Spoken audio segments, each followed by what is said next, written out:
¿Qué tal estáis? ¿Qué tal estáis? Mucho mejor, mucho mejor. Bueno, pues nada, encantado de estar con todos ustedes. Muchas gracias de todo corazón por esta acogida tan calurosa. Me siento muy honrado, muy contento de estar aquí. Decía en la presentación que soy escritor, sacerdote, fundador. Vengo en calidad de amigo, porque de todas las cosas que he hecho en mi vida, lo más importante son los amigos. Como diría Jesús, vosotros sois mis amigos, si hacéis lo que yo os mando, claro. Bueno, voy a empezar esta disertación con un pequeño relato que he contado muchas veces, pero que encierra una gran sabiduría y nos va a servir como marco para presentaros lo que me gustaría presentaros. ¿Me oís todos bien, verdad? Sí. Mirad, cuando el hombre primitivo descubrió el fuego, pues estaba maravillado, porque de pronto podían verse las caras en los poblados y de pronto dejaron de pasar frío, había calorcito en torno al fuego. Entonces empezaron a compartir ese descubrimiento del fuego por distintos poblados y pasado el tiempo, el hombre que había descubierto el fuego fue poblado por poblado para preguntar qué tal con el fuego. Y entonces llegó al primer pueblo donde había enseñado a hacer el fuego y le dijeron, para nosotros ha sido muy importante lo que tú nos has enseñado. Le condujeron al centro del poblado, donde había una gran choza que habían construido ex profeso, y en esa choza, en el centro, había una urna, y en la urna estaban las dos piedras con las que le había enseñado a hacer el fuego, y le dijeron, mira, si es importante para nosotros que todas las tardes venimos aquí y nos hincamos ante las piedras.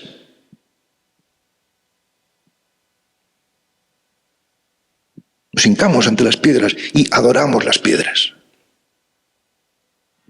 Y esto es todo lo que tenía que decirles. Muchas gracias por su atención. Esta ha sido la conferencia. Ha sido muy corta, pero con mucha enseñanza, ¿no? ¡Bravo, bravo!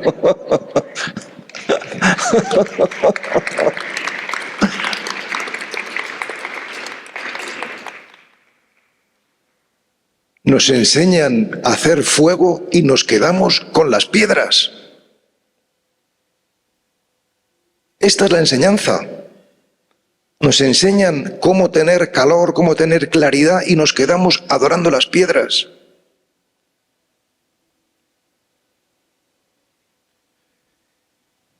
He venido a Morelia y a México en general para deciros que, con toda modestia, pero yo he encontrado una forma para tener fuego, para tener luz. Y eso es lo que me gustaría compartir con ustedes. Cómo tener fuego interior, cómo tener luz. Porque oscuridad, problemas, sombras, dificultades, hay muchas. Entonces, ¿cómo tener luz para no ser oscurecido por la realidad tan complicada, tan difícil que nos toca vivir? Y lo voy a hacer con una serie de palabras que nos van a ayudar, yo creo que a entender cómo podemos nosotros tener luz interior. Y van a ser palabras que las voy a poner en binomios. El primer binomio va a ser cuerpo y mente. Cuerpo y mente. El segundo binomio, bueno, no lo voy a decir. Vamos primero a explicar el primer binomio, cuerpo y mente. ¿Cómo podemos tener la luz del alma encendida? Cuidando lo que somos. ¿Y qué somos? Somos cuerpo y mente. ¿Y cómo podemos cuidar ese cuerpo y esa mente que somos? Pues sencillamente poniendo atención a eso, atención al cuerpo y atención a la mente. El amor no es otra cosa que atención. Si tú atiendes tu cuerpo y si tú atiendes tu mente, el resultado es que descubres la luz. Pero hemos de aprender a cuidar nuestro cuerpo y nuestra mente. Y os voy a dar algunas pautas que seguramente muchos de vosotros conocéis, porque me gustaría preguntaros, ¿cuántos de vosotros, alzad la mano, habéis practicado alguna vez la meditación o la oración contemplativa? Ahora, muchos o bastantes, ¿no? Entonces, seguramente muchas de estas enseñanzas las conocéis, pero es importante refrescarlas para comprender por qué funcionan y cómo funcionan. Entonces, ¿qué significa cultivar el cuerpo? ¿Y qué significa cultivar la mente? Tenemos que partir siempre de lo más elemental, que es el cuerpo, es lo más básico. No podemos ir directamente a la mente o directamente al alma como nos gustaría, sino que hay que partir de lo más básico, que es nuestra corporeidad.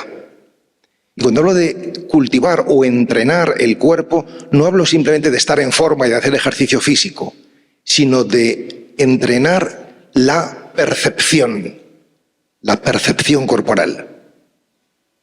Atender nuestro cuerpo. Y para atender nuestro cuerpo y saber qué nos quiere decir, hay dos claves fundamentales.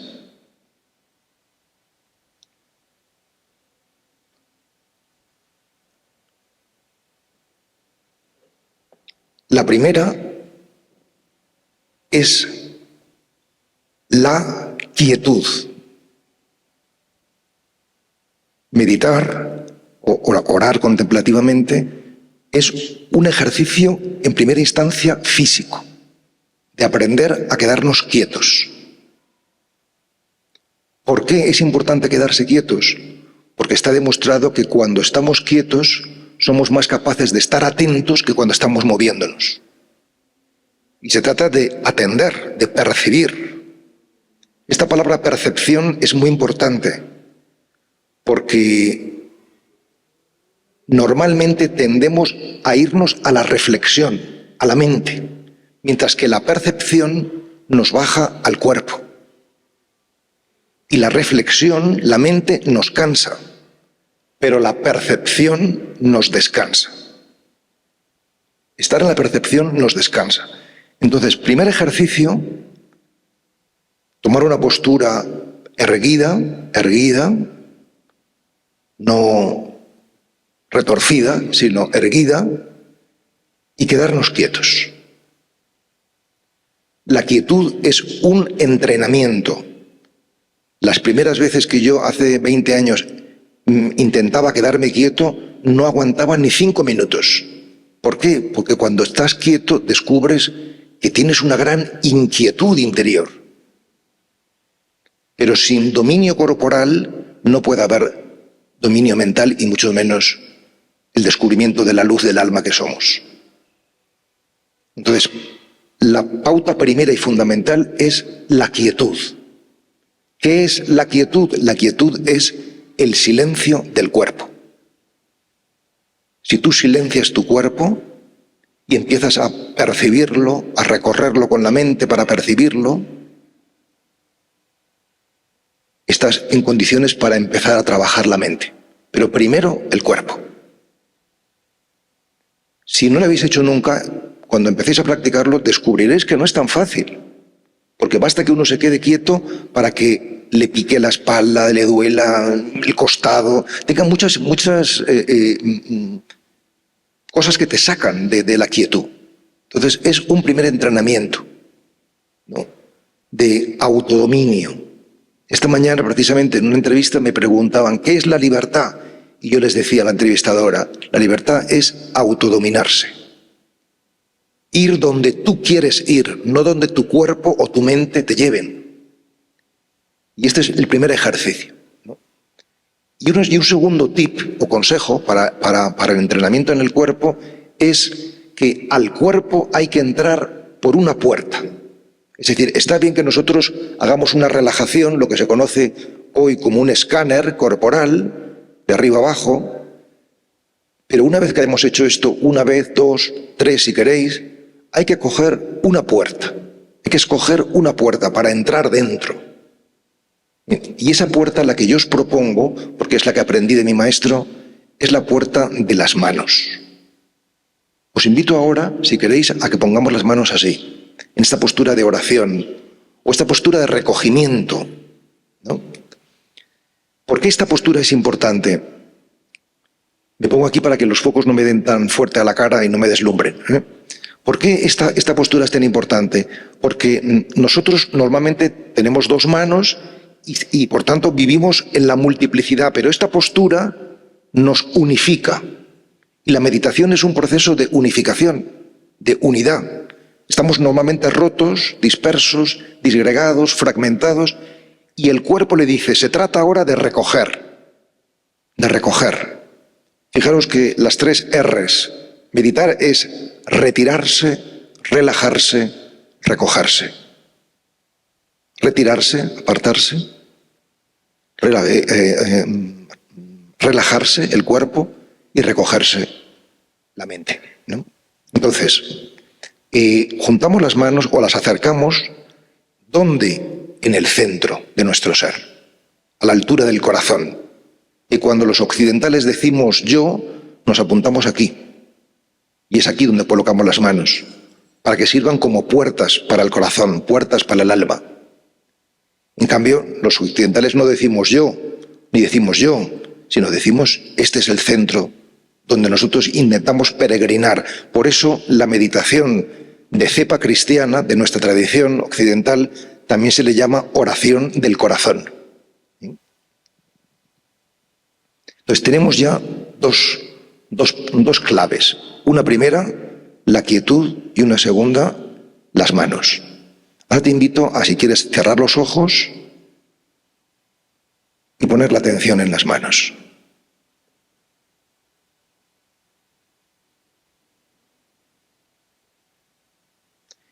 ¿Qué significa poner la atención?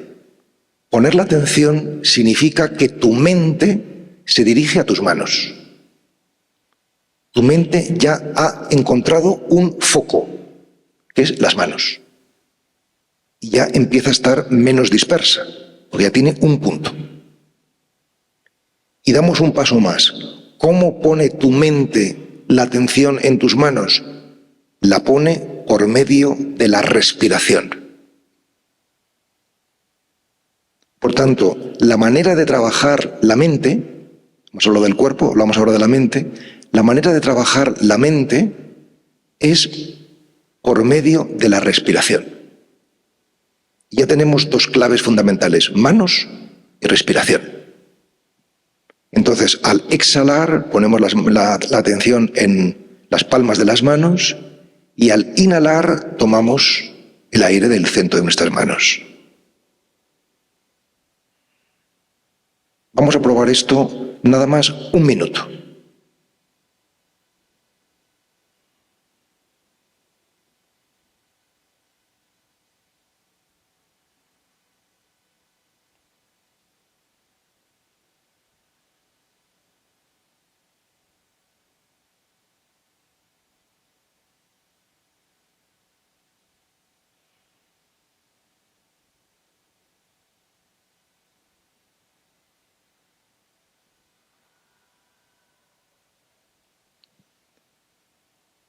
Podéis abrir los ojos.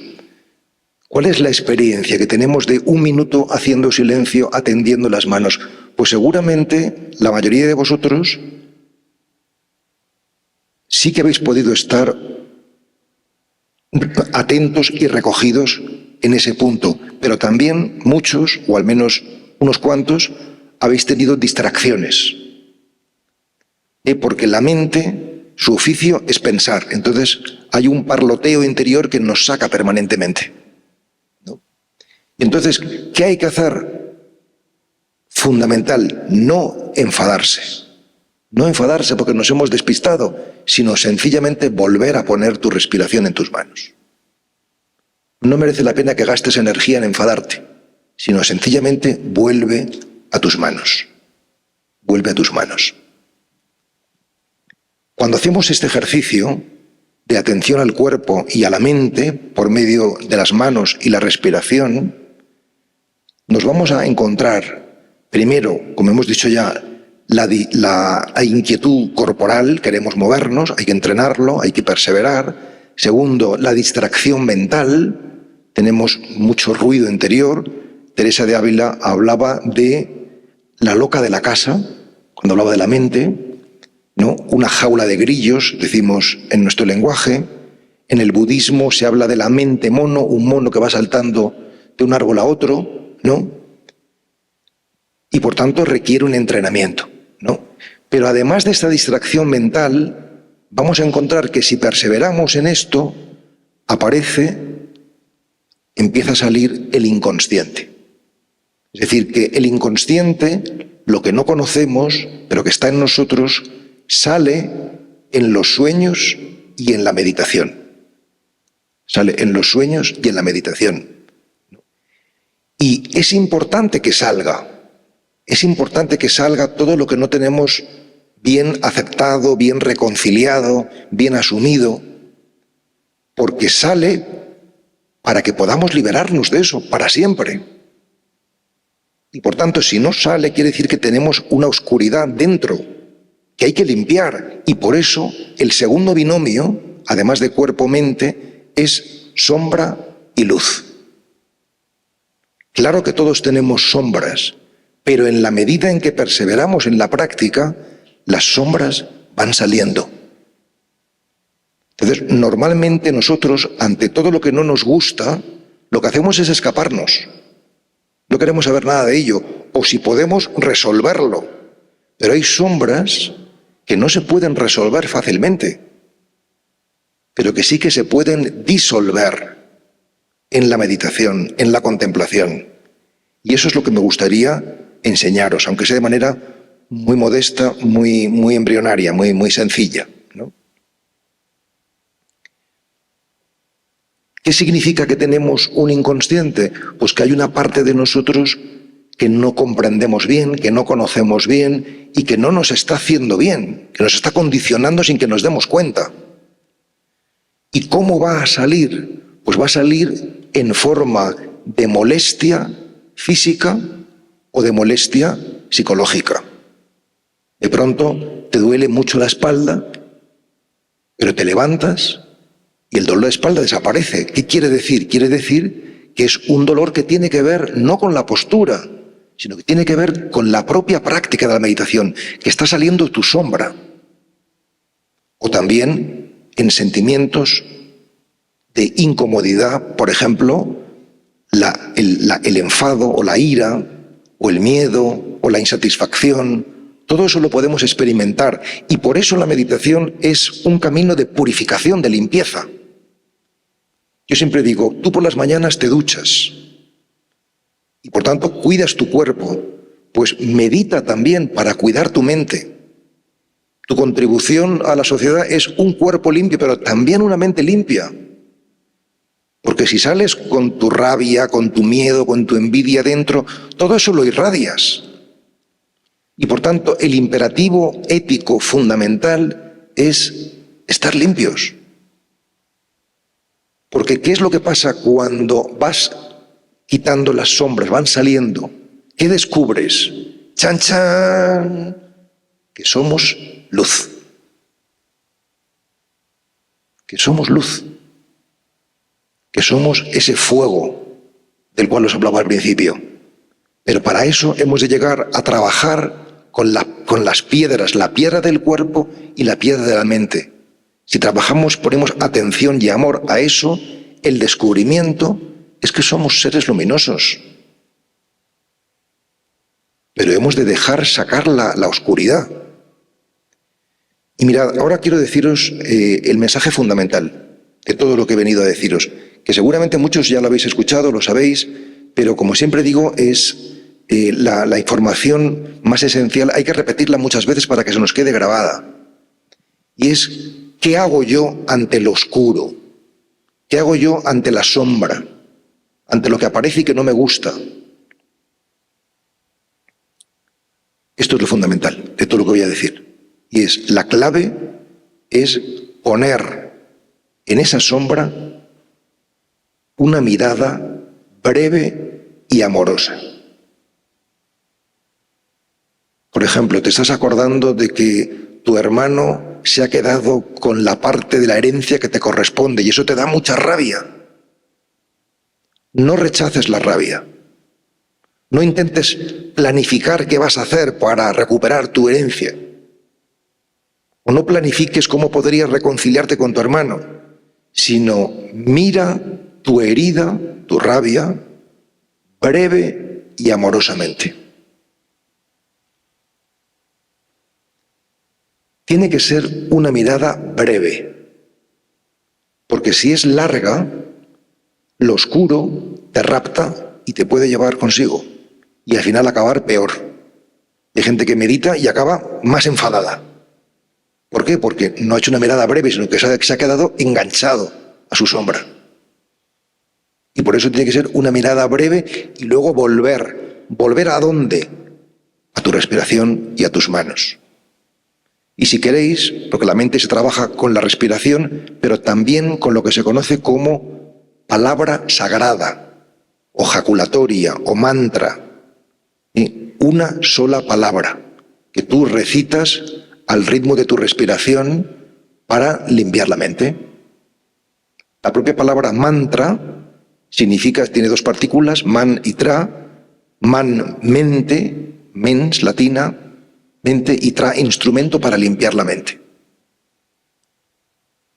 Yo os propongo, si no lo habéis hecho nunca, a los que ya meditáis, pues mantener vuestro mantra, vuestra palabra sagrada, pero a los que no habéis hecho nunca, os propongo dos palabras para que podáis escoger una de ellas, la que más os guste. O bien la palabra Dios, Dios al inspirar, Dios al exhalar. O bien la palabra paz. Paz al inspirar, paz al exhalar. Una es la palabra más creyente para las personas más religiosas, una es la palabra más laica, pero las dos funcionan perfectamente y ayudan a centrarnos en una palabra y por tanto a limpiar la mente. Fijaros que la mente es como un escenario. O sea, cuando tú vas al teatro, pues estás en un escenario donde aparecen los personajes, hay una escenografía, pero si quitas, acaba la función, se marchan los personajes y quitas la escenografía, ¿qué queda? Queda el escenario, queda el teatro vacío, el escenario vacío. Pues la mente es igual. Está siempre llena de pensamientos, de emociones, de cosas que pululan por ahí, pero si la vas quitando, si vas vaciando gracias al mantra y a la respiración, ¿qué queda? ¿Qué queda cuando no hay pensamientos? Quedas tú. Quedas tú. Y por eso esta práctica es un ejercicio de autoconocimiento. Cuando estamos tan invadidos de pensamiento y de turbulencia interior, no nos podemos conocer. Porque estamos demasiado en lo que es evanescente, en lo que no perdura. Los pensamientos vienen y se van. ¿De dónde vienen? ¿A dónde van? Sabemos. Pero la mente, que es espaciosidad, se queda. Mirad, voy a daros, porque yo soy sacerdote y soy cristiano, y por tanto tengo una visión del mundo cristiana.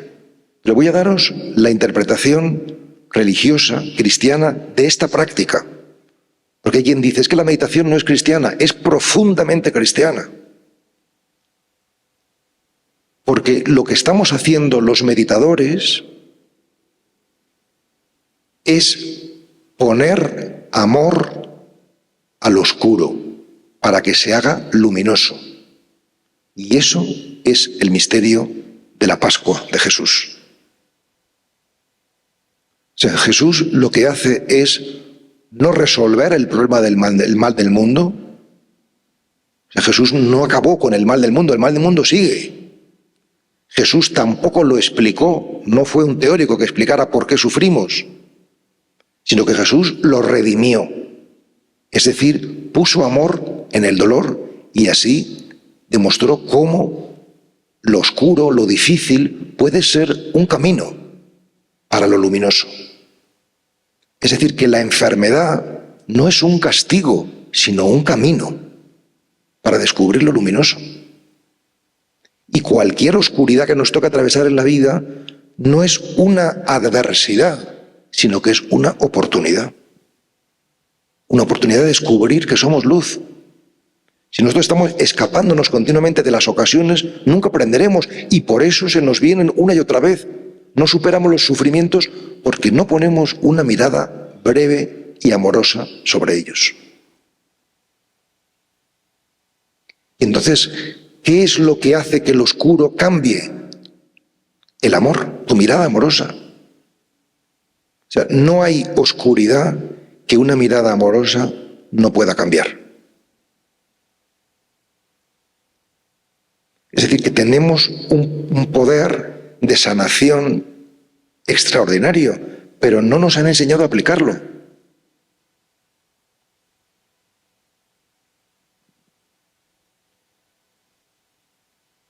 Una luz no es otra cosa que una sombra alumbrada.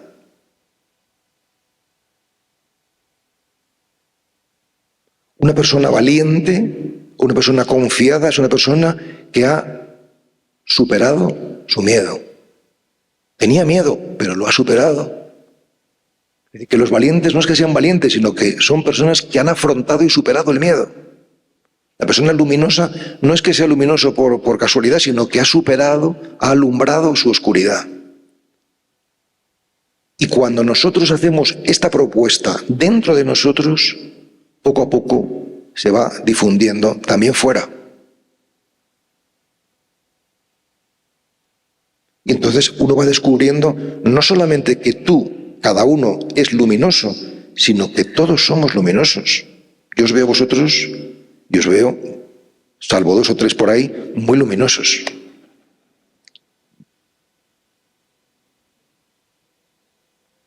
Decimos, es que el mundo funciona muy mal. Tú funcionas mal. Porque lo que hay, sobre todo, es amor. Y si no lo ves, es que lo que hay dentro de ti es sobre todo oscuridad. Y por eso dices, ¿cuánta oscuridad? Lo que hay, sobre todo, es amor. Yo siempre pregunto, vamos a ver, en esta asamblea, ¿cuántas personas realmente malas habrá?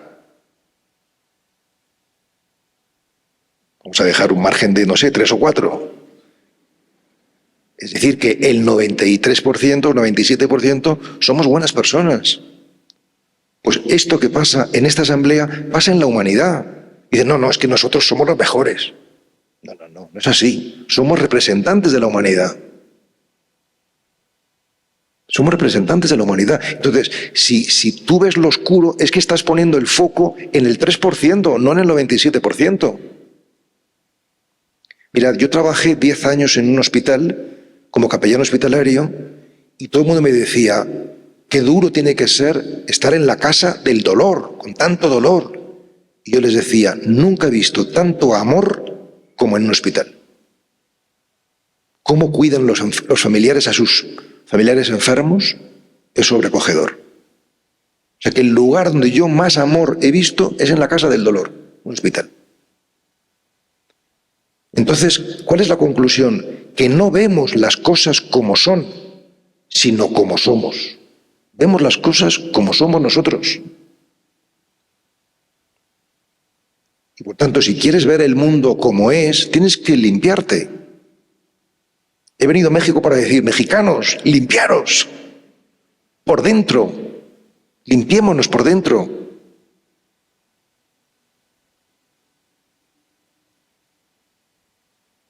Mirad, el único fundamento de la paz en el mundo es la paz de los corazones. Podremos desplegar todas las políticas que queráis, todos los gestos de solidaridad que queráis, pero mientras los corazones estén en guerra y no estén en paz, habrá guerra afuera, necesariamente. Y por tanto, la única manera de superar la inseguridad, la violencia, el narcotráfico, es que realmente empecemos cada uno por nosotros. Porque el bien se difunde más que la gripe. Una persona luminosa atrae, igual que la luz atrae a las moscas, los mosquitos, pues una persona luminosa atrae a todos hacia él. Y por tanto, si las 100 personas o 200 que estamos aquí somos personas luminosas, Morelia cambiará. Y será la ciudad ejemplar del país. ¿Os imagináis?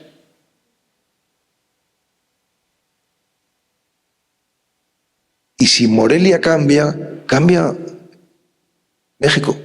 Y si México cambia, cambia América. Esto no es una utopía.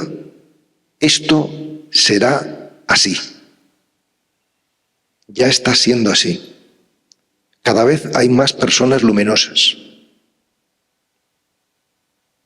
¿O será que solamente vienen a mí la gente luminosa? Pero yo estoy rodeado de gente luminosa. A veces tengo que taparme los ojos, veo tanta luz que digo, joder. Yo acabo de terminar ahora mismo un retiro que he dado en Guadalajara con 40 personas y no os podéis imaginar, aquí hay 3 o 4 que lo han hecho, este retiro, no os podéis imaginar el amor tan grande que había entre nosotros. ¿Y por qué? ¿Porque somos especiales? No, somos como cualquiera de vosotros. Pero llevamos un tiempo, unos años, cultivando esto. Cultivando esto. Mirad, hay 2 binomios más, y termino, que sería el binomio desierto y amistad, y el binomio tradición-renovación. Por tanto, cuerpo-mente, luz, sombra, desierto, amistad y tradición, renovación. Y si os quedáis con estas 8 palabras, ya tenéis el mensaje que yo quería transmitiros, ¿no? Muchas gracias. Muy amable. Es como el amor. Está ahí, ¿eh?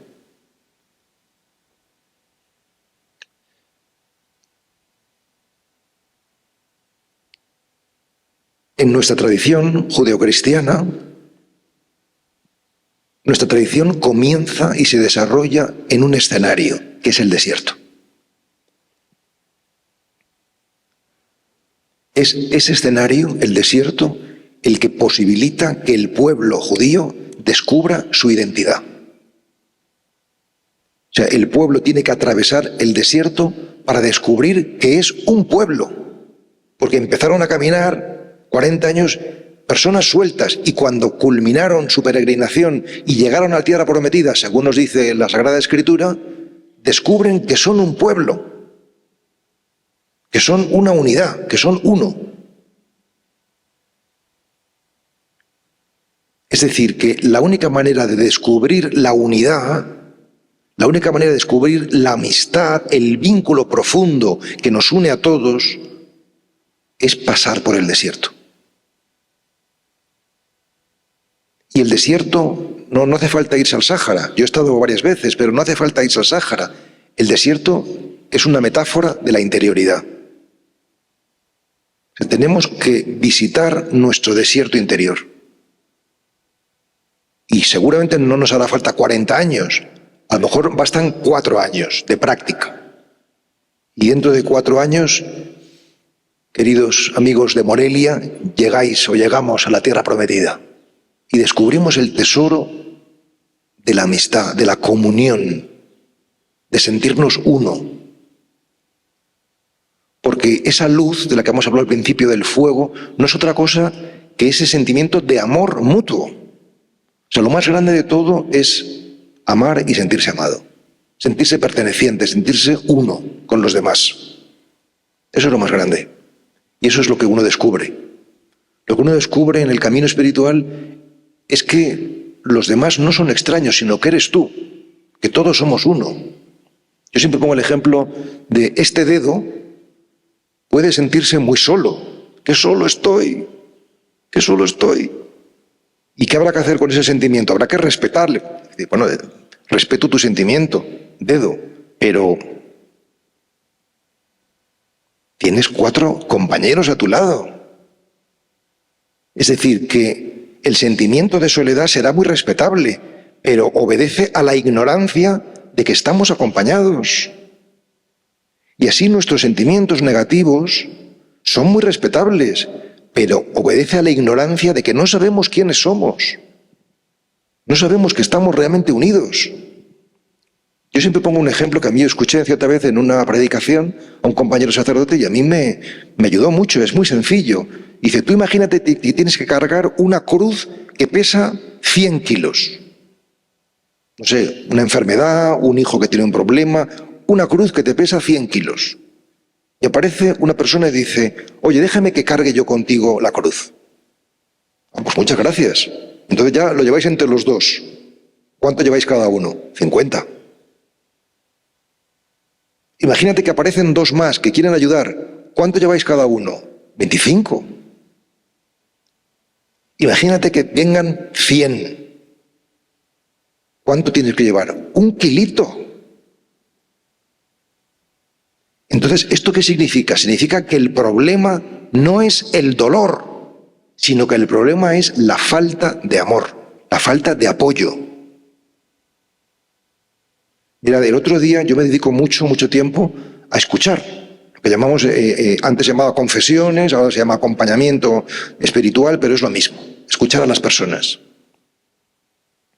Una persona me dijo el otro día un problema muy grave, de hace muchos años, que le hacía sufrir, y a mí me salió del corazón decirle en ese momento, me hago cargo de tu dolor. Y esa persona me dijo, nunca nadie me ha dicho, me hago cargo.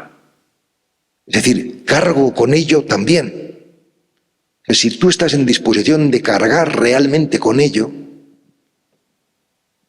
el alivio que puedes dar es infinito. Entonces, ¿por qué nosotros normalmente no nos hacemos cargo del dolor ajeno? Porque decimos, bastante tengo yo con lo propio. Porque no hemos limpiado el propio. Pero cuando limpias el propio, tienes fuerza para cargar con el ajeno. Y por eso es importante redimir la sombra personal, porque entonces podremos ayudar a redimir la sombra colectiva. Y es lo que hizo Jesús. O sea, mientras nosotros seamos personas conflictuadas, no podremos ayudar a los demás, es inútil. Es una ilusión. Porque toda la energía, o gran parte de ella, tenemos que invertirla en estar nosotros bien. Entonces, para ayudar a los demás tenemos que estar bien, porque si no, irradiamos nuestro malestar. Entonces, esta experiencia de desierto nos hace descubrir la amistad. Y por último, el último binomio es tradición-renovación. La tradición significa lo que estoy haciendo ahora mismo, que es la transmisión. O sea, esto nos llega porque nos lo transmiten. Nos lo han transmitido. Entonces, igual que a mí me lo transmitió mi maestro, que era un jesuita húngaro, y a él el suyo, y yo os lo transmito ahora a vosotros, y vosotros lo transmitiréis a otros, y eso es lo que se llama tradición. Y esta tradición que yo os estoy compartiendo, y que lo he citado antes cuando se me ha presentado, es la que se conoce como el esicasmo, que es la tradición de los padres y madres del desierto. Mirad, yo hace 12 años fundé una asociación, aquí hay unos cuantos miembros, que se llama Amigos del Desierto, ¿no? Y que bebe de esta tradición de sanación espiritual, de autocuidado. Es una tradición que pertenece a la tradición cristiana y por tanto tiene 2000 años. ¿Y eso qué significa? Que si tú tienes una tradición larga, de 2000 años, quiere decir que tienes unas raíces muy profundas. 2000 años de raíces. Si tienes unas raíces profundas, quiere decir que el árbol podrá ser con un tronco poderoso y unas ramas también poderosas, porque las raíces son profundas. Entonces, practicar el autoconocimiento, el autocuidado, la meditación desde una tradición es mucho más inteligente que practicarlo sin beber de quienes nos han precedido. No hace falta que seáis cristianos o que seáis budistas o que seáis, sino respetar una tradición y aplicarla. Y aplicarla. ¿Qué son las tradiciones? ¿Qué son las religiones? Las religiones son autopistas para ir a la sabiduría, para ir a la plenitud, o deberían serlo. Muchas veces no lo son en absoluto, pero deberían serlo. Porque lo han transitado muchas personas que nos han dejado un legado del cual podemos aprender.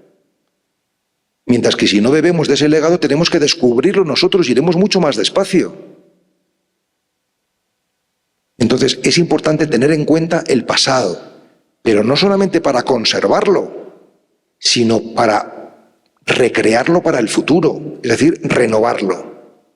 Es decir, que a mí no me vale lo que decía Santa Teresa o lo que decía San Gregorio, sino que tengo que decirlo en mi lenguaje, para que me llegue en mi sensibilidad. O sea, yo estoy traduciendo con mis palabras lo que he aprendido de mi maestro, y él, en sus palabras, me dio a mí lo que aprendió del suyo.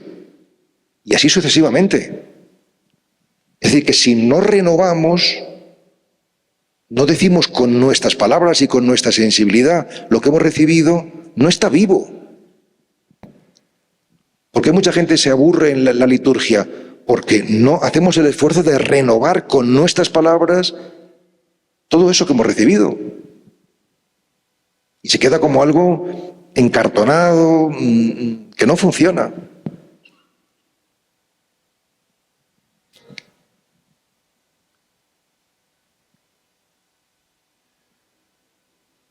Bueno, tengo que daros las gracias porque realmente habéis sido un público súper atento. Estabais ahí, no se movía ni una mosca, ¿no? Estoy muy impresionado, de verdad. Bueno, voy a concluir y abrimos un periodo de preguntas y de eco. Si queréis comentar algo, tenemos un cuarto de hora, 20 minutos para poder hacerlo, con un cuento de Antoni de Melo. Antoni de Melo fue un jesuita también, muy iluminado, una persona muy inspirada y realmente un hombre despierto, ¿no? Y él escribió un libro, entre otros muchos, que se llama El canto del pájaro, que os recomiendo, que son muchas pequeñas historias que encierran una gran sabiduría. Por ejemplo, esta del fuego, el hombre en busca del fuego, ¿no?, que se queda adorando las piedras. Yo cuando cuento este cuento del fuego, también digo siempre, cuando el sabio apunta a la luna, el tonto se queda mirando el dedo. Entonces, cuando Pablo Dors llega a Morelia, el tonto se queda en Pablo Dors.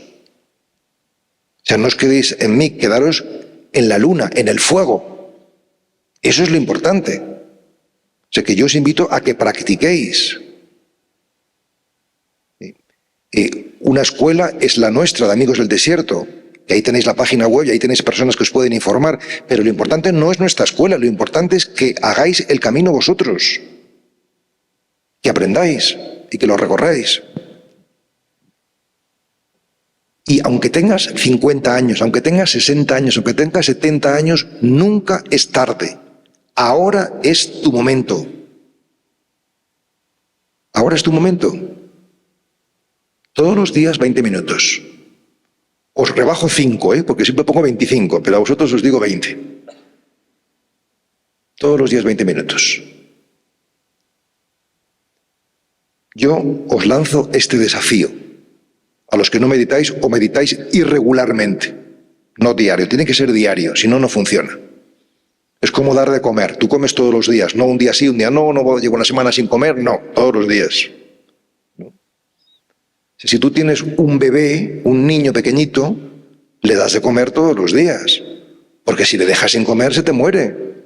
Pues si tenemos un bebé de nuestra alma que está naciendo, hay que darle de comer a diario, porque si no se nos muere. Bueno, pues Anthony de Melo cuenta esto.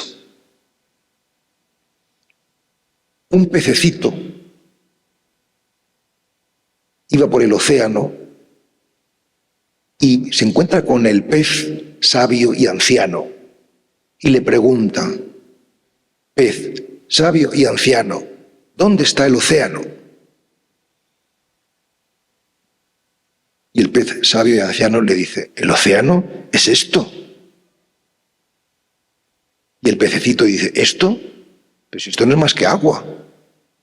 Y se marchó a buscar a otra parte. Se marchó a buscar a otra parte. Era un pez buscador, era muy buscador. ¿Qué podía decirle el pez anciano y sabio cuando el sol refulgía sobre la superficie del agua en resplandores bellísimos? El agua estaba en una temperatura magnífica. A 1,2 metros de distancia había pececillos de miles de colores bellísimos. Y aquel pequeño pez decía que no había descubierto el océano. Y Anthony de Melo concluye diciendo: deja de buscar, pequeño pez.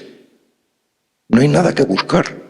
Basta abrir los ojos y mirar. No puedes dejar de verlo. Nosotros nos sentamos a meditar, cerramos los ojos para que cuando los abrimos veamos, descubramos el océano.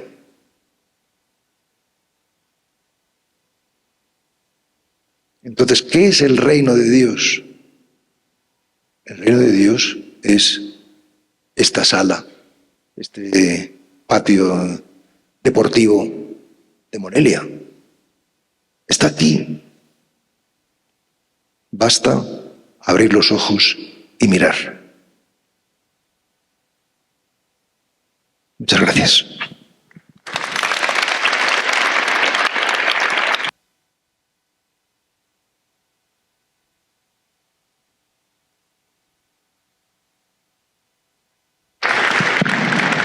Muchísimas gracias al Padre Pablo de Ors por esta exposición. Gracias, Padre, porque en este mundo que cada vez gira trepidantemente, en esta vorágine también de acontecimientos, cada vez es más difícil hacer un alto en el camino e interiorizar. Y si la frase de violencia genera violencia, pues paz genera paz. Así que esta invitación de interiorizar, cambiar nosotros para poder cambiar el mundo, yo creo que es un llamado que hoy Dios nos hace en la persona del Padre Pablo. Seguramente hay mucho que cambiar a nuestro alrededor, pero podemos empezar con nosotros mismos. Vamos a pasar a un espacio de preguntas, o algún comentario o inquietud. Ya está el micrófono por ahí atrás, pues solamente basta levantar la mano. Muchas gracias.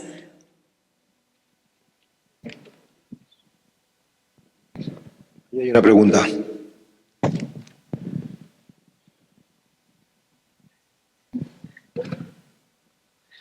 Muchas gracias, Padre. Bueno, primero, pues gracias por esta plática, por esta conferencia. Son como dos preguntas muy sencillas. Primero, De que sean sencillas ya veremos. sí, espero que sí. ¿Cómo combatimos en este mundo del siglo XXI en el que justamente, como mencionaba la maestra Eva, es una vorágine de cambios, y por acá la guerra en Irán, y luego que ya criticaron por acá al Papa León XIV y más las redes sociales y demás? ¿Cómo encontrar un desierto dentro del ruido que vivimos en la sociedad? ¿Cómo puedo yo encontrarme con Dios en el silencio cuando el mundo es extremadamente ruidoso? Esa sería como una primera pregunta. Y lo segundo, me gustaría que nos platicara un poquito como el papel digamos, en el itinerario a Dios y en esta búsqueda de paz. ¿Qué papel juega la audacia de los santos, ¿no? Como Por ejemplo, pienso en Santa Teresita del Niño Jesús, cuando habla del pajarillo, ¿no? Que no se desanima y es tremendamente audaz. Serían como esas dos cosas. Gracias. Muchas gracias a ti. Me gustan mucho las dos preguntas, son muy bonitas.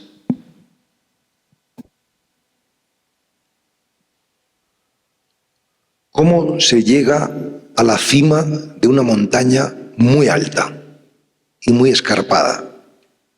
Pues sencillamente paso a paso. Paso a paso. Es escarpada, quiere decir, en tu lenguaje es el mundo muy ruidoso. Entonces, eso nos puede asustar, pero la única manera es abrir en nuestra vida cotidiana un pequeño espacio-tiempo. Basta que sea pequeño, pero sí que es importante que sea constante y diario.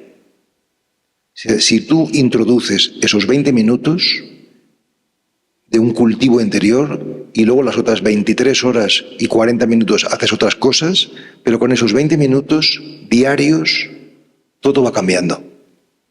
Y por supuesto que el mundo seguirá siendo muy ruidoso, pero tú irás creándote una protección cada vez más silenciosa, más de autenticidad. Y sencillamente el ruido, por supuesto que te afectará, pero cada vez menos. Es decir, a mí, por ejemplo, antes las personas me ponían muy nervioso, muchas cosas del carácter ajeno, pues este es antipático, este es egoísta, este es un soberbio. Ahora ya no me pone nervioso los defectos de los demás. Es decir, que el silencio, la práctica te va creando un sano distanciamiento del ruido. O sea, antes cuando había ruido externo yo no podía meditar. Ahora, aunque haya ruido externo, me abstraigo. Ciertamente es más difícil, pero puedo centrarme en lo mío. Entonces sería la primera pregunta es, ¿cómo? Poco a poco. Es como, ¿cómo aprendo yo a tocar el piano o la guitarra? Pues poco a poco. No puedes pretender ser Bach o ser Mozart el primer día. Pero a lo mejor dentro de un año ya puedes empezar a tocar el piano un poquito. Y dentro de 2 o 3 incluso das un concierto a tus familiares. O sea, yo os digo que si empezáis con esta práctica de meditación, tal y como la he expuesto aquí, en menos de 1 año o 2 estás hablando con los demás de lo importante que es meditar. Estarás cantando los beneficios de la meditación, ¿no? Entonces, esa sería la primera pregunta, ¿no? Y la segunda, lo de los santos. Pues los santos son muy importantes porque son, si conseguimos no subirles demasiado alto en el pedestal, porque eran hombres y mujeres exactamente como nosotros, son importantes porque nos están diciendo que es posible llegar a una vida luminosa y a una vida ejemplar. Entonces uno piensa, oye, si esta persona ha podido, ¿por qué yo no? Yo también puedo. O sea, lo que es posible, lo que un hombre puede hacer, una mujer puede hacer, podemos hacerlo también los demás. Quiere decir que no es imposible. Entonces, el servicio que nos hacen los santos o los sabios es que ya han recorrido un camino y nos enseñan, nos estimulan a poder vivirlo nosotros, ¿no? Yo tengo una gran suerte, que también lo comentaba esta mañana, pues no sé si es suerte o un don de Dios más bien, y es la capacidad de admirar mucho a las personas.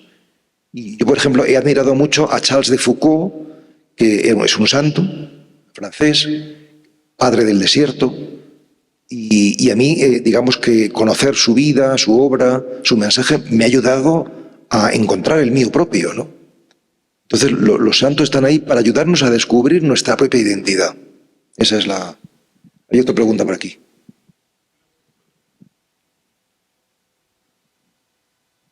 Gracias, Padre. Muy interesante y desafiante el tema que nos plantea. Yo creo que lo que menos se hace generalmente es meditar, ¿sí? Entre otras cosas por esa disciplina que nos está planteando. Pero a mí me quedan ciertas preguntas. Concluye usted diciendo que este es el reino de Dios. Aquí en Morelia. Dije, híjole, pues entonces ya para qué lucho por él, ¿no? Si aquí está ya. Es que no hay que luchar, hay que disfrutarlo. Bueno, esa es mi gran pregunta. porque si en la meditación la referencia a Dios solo es una mantra o especie de mantra, ¿cuál es mi vinculación en ese proceso real y verdaderamente con Dios? Porque yo no soy Dios, ni el conjunto es Dios. La hermandad del amor nos acerca a ese reino. Entonces, ¿cómo vincular efectivamente en ese proceso no la razón, el espíritu? La razón es producto del espíritu. Entonces, ¿cómo yo elevo mi espíritu hacia Dios para que aquí esté su reino?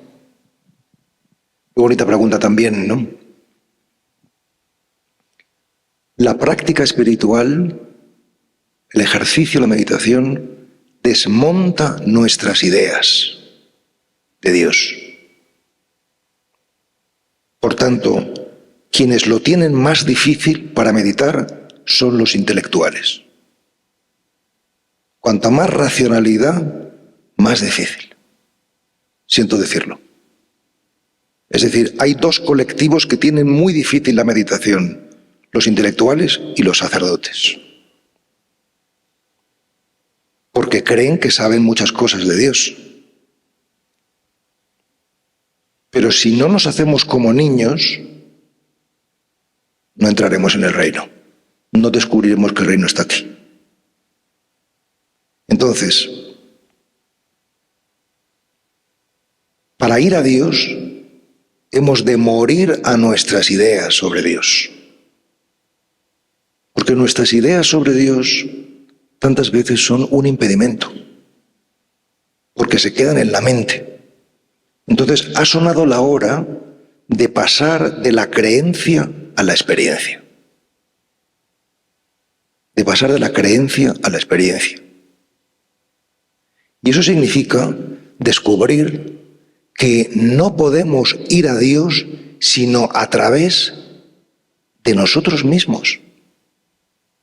Cuando Jesús dice, nadie va al Padre si no es por mí, está diciendo, nadie va a la humanidad, a la divinidad, si no es por la humanidad. Por tanto, si tú te miras a ti mismo con amor, tu cuerpo y tu mente, lo que descubres es a Dios, aunque no lo llames así. Los creyentes lo llamaremos Dios, los no lo llamarán luz, lo llamarán de otra manera, pero lo que descubren es eso. Porque Dios es el descubrimiento que produce la mirada amorosa. Entonces, por eso digo, este camino no pone la fe como presupuesto para entrar en él, sino pone el anhelo de búsqueda como presupuesto. Entonces, si sois creyentes, muy bien. Y si no sois creyentes o poco creyentes, también muy bien. Porque antes la gente decía, soy creyente pero no practicante. Pero yo lo que os propongo es, seamos practicantes. Y a lo mejor algunos después seremos creyentes también. Es decir, la fe como una práctica espiritual.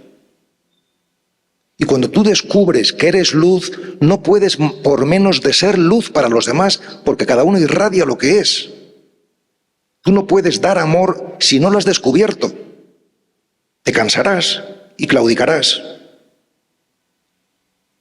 Entonces, claro que esto que estoy planteando es difícil, porque supone una conversión, un cambiar la manera de pensar. Claro que esto es una revolución. Así empieza la predicación de Jesús: conviértete y cree.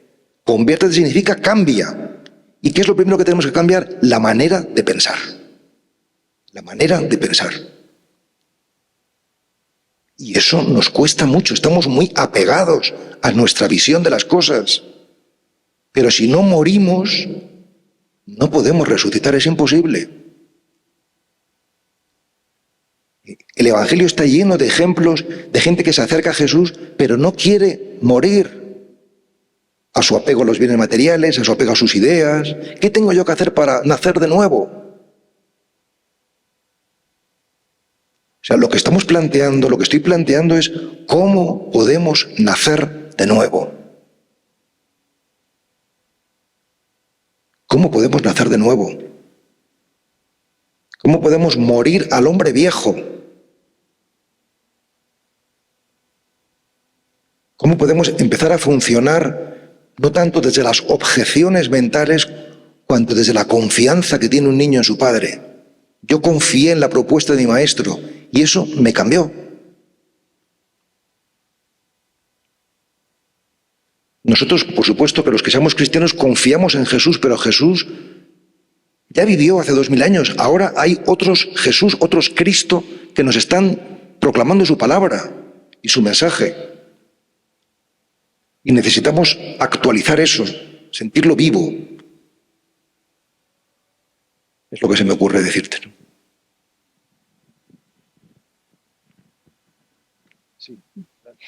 Padre, primero que nada, muchísimas gracias por todo lo que ha dicho y profundizado. Creo que de la mayor parte de las personas que estamos aquí hemos vivido la experiencia como educadores o como padres de familia o como adultos. Y uno de los puntos que he observado como nuestra dolencia, lo acaba de decir hace un momento, es cuando nosotros no ponemos no ponemos la pregunta sobre nosotros mismos, sobre nuestra propia palabra, la propia creencia. De ahí me viene la inquietud en usted. ¿Cómo vivió como joven estudiante o como ese discípulo escuchando a un maestro la experiencia de la palabra que te confronta, la paradoja y el vacío fértil o el vacío creativo?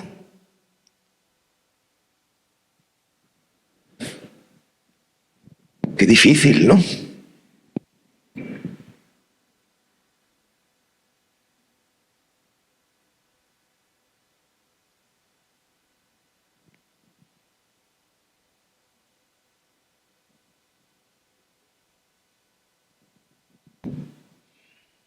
Pues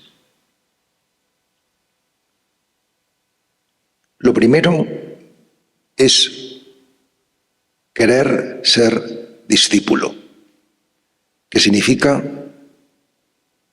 estar dispuesto a seguir una disciplina. Un discípulo es alguien que sigue una disciplina. Por eso yo os decía, yo vengo aquí con una disciplina, una propuesta. Siéntate 20 minutos con las manos enfrentadas, sin moverte, recitando la palabra Dios, la palabra paz, al ritmo de la respiración. Practica esto 3 meses. Y después me llamas o me escribes y me dices, Pablo, no me ha funcionado. O Pablo, me ha funcionado. Es decir, que lo primero es fiarse de una propuesta. La humildad para fiarse y la constancia para practicarla. Lo segundo es que evidentemente te vas a encontrar con tribulaciones, con dificultades. Entonces, ¿qué es lo que hay que comprender? Las tribulaciones y las dificultades, que son regalos. Cualquier dificultad que tengáis en la vida, cualquiera, lo mejor que podemos hacer es agradecerla. Si la agradeces, el 50% de su veneno queda anulado. Porque lo que nos hace sufrir no es la dificultad, sino nuestra resistencia. Si a ti, por ejemplo, te dan una mala noticia, lo que te hace sufrir no es la mala noticia, sino que tú te enfadas o tú te entristeces. Y por tanto puedes trabajar sobre tu enfado, sobre tu tristeza. Las cosas no son buenas o malas, sino que es nuestra falta de aceptación de la misma la que crea resistencia y la que nos hace sufrir. Y por tanto, en el pasado nos ha podido suceder lo que haya podido sucedernos, incluso cosas en sí mismas terribles. Pero lo que nos hace sufrir no es lo que nos sucedió en el pasado, sino lo que nos contamos hoy que nos sucedió en el pasado. Porque tú puedes decir, mis padres fueron muy malos conmigo. O puedes decir, lo hicieron los pobres lo mejor que supieron. Y el resultado es muy diferente, en ti. Entonces, ante las dificultades, lo que hay que comprender es que son oportunidades, como decía antes. Que los obstáculos no son lo que te impide hacer el camino, sino que los obstáculos son el camino. O sea, la manera de llegar a la luz al día es atravesando la noche. Y esta lección la vida nos lo va dando una y otra vez hasta que nos rendimos. Y luego viene lo último, bueno, hay muchas cosas más en tu pregunta, pero no puedo abordarlas todas, pero por lo menos esta última también, que es lo del vacío, que has dicho, ¿no? Porque el camino espiritual, que es el que estoy proponiendo, es un camino de pérdida progresiva de todas las seguridades. Pero solamente si pierdes la seguridad puedes tener confianza. A mayor seguridad, menos confianza. Y te das cuenta de que no necesitas la seguridad para vivir, lo que necesitas es la confianza. Entonces, claro que atraviesas vacíos de todo tipo, vacíos materiales, vacíos profesionales, vacíos afectivos, vacíos religiosos, vacíos existenciales, de todo tipo. Yo tengo un relato en un libro mío que se llama Los Contemplativos que lo titulo Iniciación al vacío. Y habla un personaje pues, que vive en una casa vacía, que le expulsan de su trabajo, que siente un gran vacío social, porque se murmuran cosas malas de él. Es decir, que atraviesa el vacío. Y esa experiencia es la que le va a llevar a la luz. En el cristianismo, el día del vacío es el Sábado Santo. El Sábado Santo es la celebración del vacío. Después del dolor viene el vacío y después viene la luz.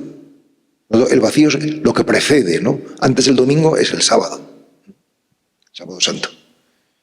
Y bueno, por ahí iría un poquito la respuesta que podría darte, ¿no?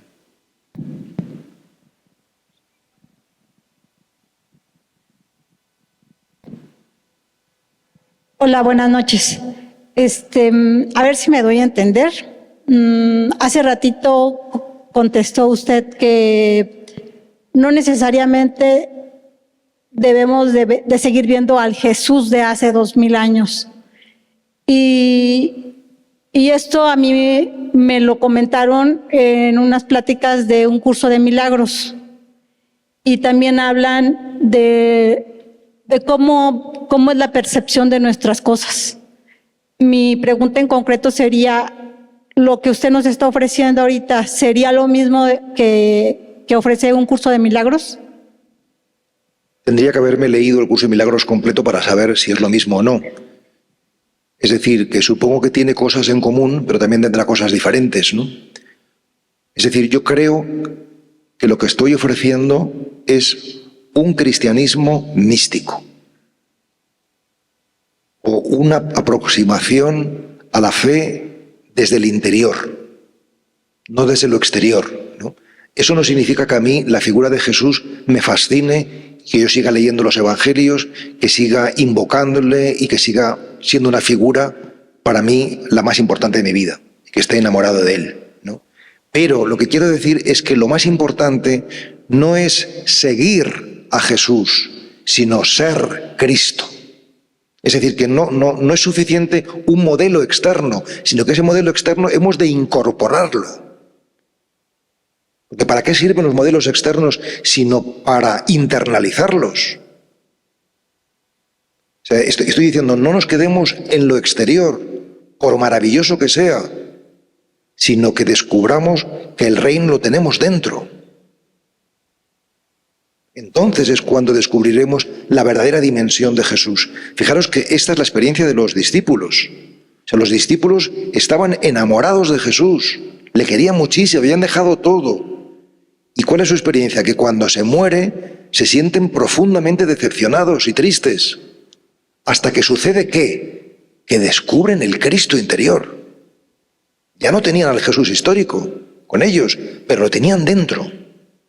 Y con el Jesús exterior tenían miedo, estaban asustados, estaban enfadados.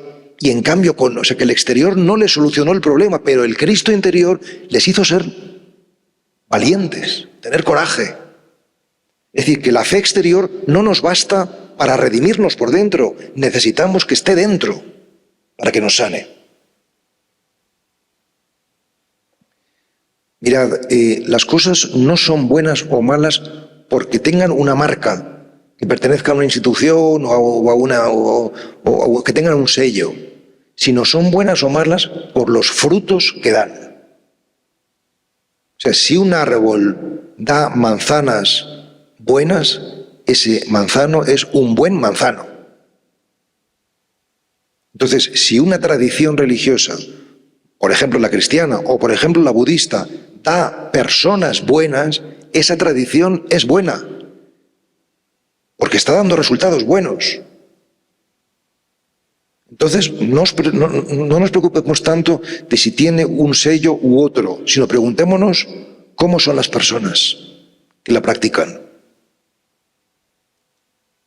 Si viven en amor, viven en paz y viven en armonía o no. Y hacía Jesús de los fariseos, ¿no? Haced lo que dicen, pero no lo que hacen.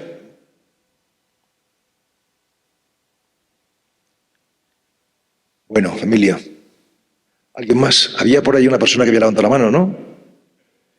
Tiene ya. Venga, pues adelante y luego ya pasamos a ti. Hola Pablo, soy Felipe del Seminario de Querétaro. Felipe. Me da mucho gusto conocerte personalmente. Y ahorita que mencionabas el libro de los contemplativos, lo acabo de terminar. Y el relato de Ferrer fue el que más me gustó. A mí también es lo que más me gusta, el último. Sí. Y lo relaciono con el mensaje que más me gusta de tus mensajes, que es el que la espiritualidad es simplicidad. Y por eso me gustó ese relato. Y ahí se menciona, que es lo que te quiero preguntar, la vía media. La vía media, eso me encantó. Me encantó y lo relaciono con esto de la simplicidad. Si me pudieras decir algo con relación a la vía media, te lo agradezco. Pero tiene mucho que ver Gracias. con el cuento del pez que he contado, ¿no?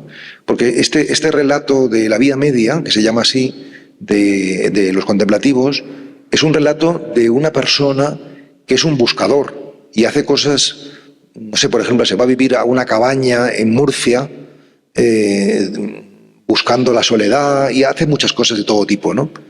Y al final, no pasa nada si os lo cuento, ¿no? Porque lo vais a disfrutar igual si lo queréis leer, ¿no? Al final descubre que teniendo un trabajo modesto y viviendo con la persona a la que ama, pues tiene una gran plenitud, tiene una gran felicidad. Es decir, que a veces la propia historia de Siddhartha Gautama también es la historia de cómo los extremos no conducen necesariamente a la plenitud que anhelamos, sino que una vía media, una vida más moderada, más sencilla, la simplicidad que mencionabas, pues nos ayuda a... Pero ciertamente a veces tenemos que atravesar extremos. O sea, yo, por ejemplo, tuve que irme al desierto del Sáhara para descubrir que el desierto lo tengo dentro, que no hace falta que me vaya a África, que lo tenemos aquí, ¿no? Y eso es lo que puedo decir, que la complejidad es de la mente y la simplicidad es del alma.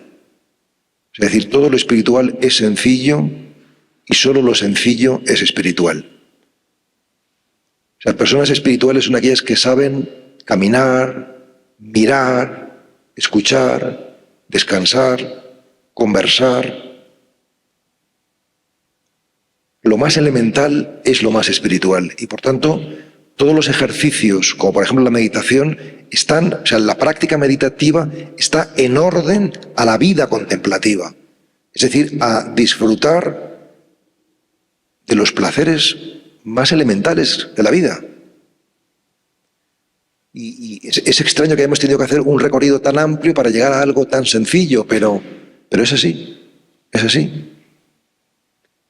Y por tanto, solamente porque es sencillo puede ser para todos, porque porque si fuese complicado solamente podría ser para los más listos. Entonces, el mensaje de Jesús es sencillo y es universal. Es para todos. Lo hemos complicado. Mi maestro, Yalix, decía 3 cosas. Primera, todos buscamos a Dios, aunque no lo llamemos así. Algunos llaman plenitud o felicidad, pero todos buscamos la plenitud, la felicidad, Dios. Segundo, así lo decía él, la Iglesia ha complicado mucho las cosas, lo pone muy difícil. También nos ha ayudado en muchas cosas, pero también lo ha complicado. Porque si ustedes están aquí esta noche, no es por Pablo de Ors, es porque tenemos sed de vida de verdad. Y tercero, dice Yalix, el maestro mío, hemos de encontrar un método, un camino que sea sencillo, para que todos lo puedan practicar. Y sentarse en silencio y en quietud, lo podemos hacer todos. No hace falta estudios. Hace falta colocar el corazón en su sitio. Y ser paciente y escuchar, aprender a escuchar. Bueno, no sé si hay una pregunta más, sí. ¿Qué tal? Buenas noches. Buenas noches. Nada más para darle las gracias. Para mí es un regalo de Dios. Del año pasado a finales he hecho un alto en la vida, así como que de repente iba así como caballo desbocado por la vida y de repente así como alto, así que está pasando, ¿no? Y he vivido en estos meses para acá, en el aquí, en el ahora, y todo lo que está diciendo, pues trato de aplicarlo a mi vida diaria y a cada instante. Pero sé que el tiempo es un recurso maravilloso que Dios nos dio y es para aprovecharlo, para amar, para quiero dejar un legado en este mundo, pero me preocupa muchísimo sobre todo mis hijos. Tengo un chiquito de 11 y 2, 24 y 25 años. Y entonces las redes sociales, las pantallas y todo esto, porque todo les aburre. Jugamos básquetbol, ping-pong, nadamos y hacemos de todo, pero no hay momento en el que terminamos alguna cosa y estoy aburrido, sobre todo el de 11 años, aburrido, todo es aburrido. Y los grandes, pues pasan horas obviamente en pantallas y por más que les hago conciencia, no tiene novia, por ejemplo. Entonces, me preocupa mucho y platicando con varias mamás, y aquí varias son mamás, les aseguro que van a levantar la mano, también tienen 20 y tantos sus hijos y no quieren tener una relación con nadie o compromisos, no sé. ¿Qué podemos hacer? ¿Qué les podemos decir cuando estamos dando el testimonio? Porque sí lo estamos dando, mi esposo y yo juntos, de la mano, pero el mundo vamos obviamente contracorriente y hablamos muchísimo con ellos todo el tiempo, pero sí es bien preocupante, la verdad. Yo sí estoy muy preocupada por esta situación de nuestros jóvenes. ¿Qué les decimos? Obviamente que podemos aplicar todo esto que está comentando, pero no sé qué consejo me podría dar, porque sí es mucha la preocupación. Gracias, Padre Pablo, muy amable. Te voy a dar un consejo, pero tienes que comprometerte a seguirlo. Y te lo voy a decir en una frase. Mira breve y amorosamente tu preocupación. Mira breve y amorosamente tu preocupación. Es decir, tu preocupación no les ayuda nada a tus hijos. Y por tanto, cuanto menos espacio interior la dejes, más posibilidad tendrán ellos de cambiar. O sea, esa energía negativa que tú les das con tu preocupación les dificulta el camino. Entonces, te queda trabajo a ti para limpiar, para ser luminosa, para que también ellos puedan empezar a ser luminosos. Es lo que te diría, ¿no? Bueno, a ver, otra persona más. Veo que nunca te dan el micrófono, ¿eh? A ver. Buenas noches. Muchas gracias a los que hicieron posible este evento. Me siento muy contenta de estar aquí. Lo conocí a usted hace algunos años, creo que durante la pandemia. Y me emocioné mucho. Incluso hasta lloré. Conocí el silencio, por gracia de Dios, hace como 20 años y lo experimenté de manera directa. No quise leer ningún libro, pero sí busqué un director espiritual y no me sentí comprendida.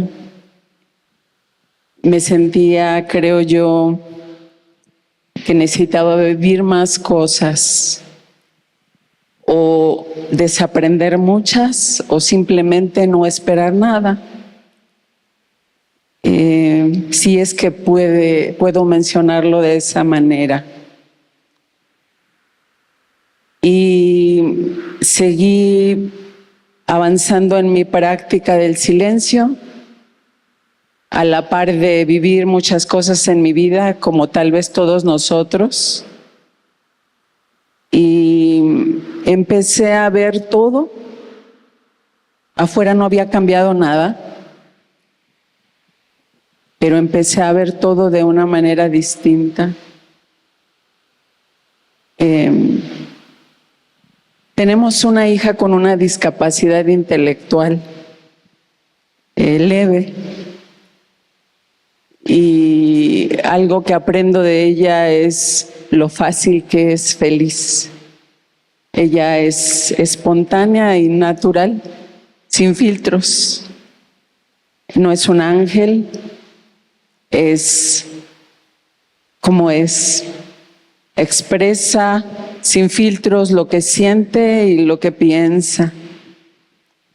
Y cuando estoy en ese silencio y que observo la dinámica de mi mente y me doy cuenta todo lo que me presenta la mente. ¿Qué quieres compartir o preguntar? ¿Perdón? ¿Qué quieres preguntar en concreto o comentar? Pues no tengo una pregunta tan en concreta. Solamente era dar las gracias. Sé que usted está promoviendo con su movimiento el monacato secular. Exacto. Y hay dos monjas seculares que a lo mejor también pueden decir algo si quieren. No sé si levantan la mano y yo puedo acercarme a ustedes después. Sí, levantar la mano para que os vean, ¿no? Gracias. Ellas también son amigas del desierto. También podéis preguntarles a ellas después si queréis.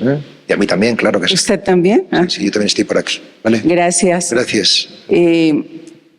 Gracias por mostrarme una posibilidad. Gracias por este tiempo que nos ha tocado vivir. Perdón, pero no oigo bien. Creo que en este tiempo que estamos viviendo aquí en Michoacán, en México, en donde cada uno esté, pues todos tenemos un llamado en nuestra vida así como está. A lo mejor la pregunta sería si todos estamos buscando lo mismo, en apariencia, la paz. Si todos estamos buscando a Dios, si todos podemos acceder al silencio como gracia, como vivencia, como opción, ¿cuál sería un mensaje de esperanza? Yo suelo tener un lema. Gracias. Gracias a ti. Un lema que comparto siempre al final de mis conferencias. porque a mí me sirve y pienso que puede servir a otros, ¿no? Porque eso realmente nos puede dar esperanza, ¿no? Y es crecer y servir disfrutando.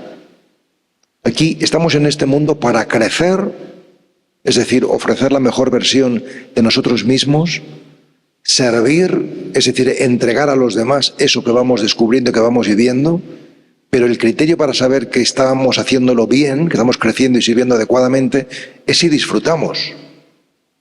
El disfrute es estar en comunión con la realidad, no estar separado de ella.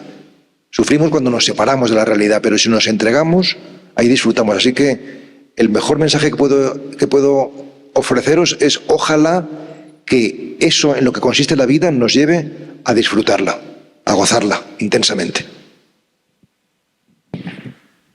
Sí. Bueno. Sí, me están haciendo algunas señas ya de que terminemos, ¿no? Si queréis podemos hacer la última pregunta. Esta es la última pregunta. Si le parece bien. Yo estoy dispuesto a quedarme lo que haga falta, pero también para que no sea pesado para todos, ¿no? ¿Qué tal? Buenas noches, señor Pablo. Muchas gracias por su visita aquí en Morelia. Yo tengo dos preguntas bien personales después de estarlo escuchando con tanta información tan valiosa y tantas reflexiones que nos hace ahora sí que mover, ¿no? La motivación. Dos preguntas bien personales. ¿Cómo ve desde el punto de la meditación qué es el ego? Y otra también un poquito compleja, ¿qué hay después de la vida? Después de la vida hay más vida, pero vida en abundancia. O sea, en realidad la vida no termina, sino que la vida se transforma. En ese sentido, podemos decir que la muerte no existe, porque la vida es inmortal. Es decir, que muere lo que no somos, muere el cuerpo, muere la mente, eso es un ropaje, pero somos el alma, somos la esencia, ¿no? Y por tanto, lo que hay después es más vida. Es decir, que tendremos que seguir preparándonos, bueno, para que nuestra alma esté lo más pura y lo más luminosa posible, ¿no? ¿Y qué es el ego? Pues el ego es precisamente eso con lo que hemos de trabajar. Es decir, que nuestros deseos son fundamentalmente o egoicos o un propósito de amor, una de dos, ¿no? Los deseos egoicos, el ego en definitiva es la búsqueda de la autoafirmación y de la posesión de la realidad y en definitiva supone funcionar desde la carencia, pensar que nos falta algo. Y en cambio el alma es descubrir que tenemos todo lo que necesitamos para vivir en plenitud, ¿no? Y por tanto el camino espiritual es un camino para incluir lo egoico, no rechazarlo porque forma parte de nosotros, pero no quedarnos en ello, trascenderlo y descubrir que somos ego, pero sobre todo, esencialmente, sustancialmente, somos alma. Y cuando vamos a hacer ese descubrimiento es cuando al mismo tiempo comprendemos que la vida es eterna y que por tanto no tenemos nada que temer, porque esto no se acaba, sino que esto va a mejor. Muy bien, pues nada, encantado de estar con todos ustedes.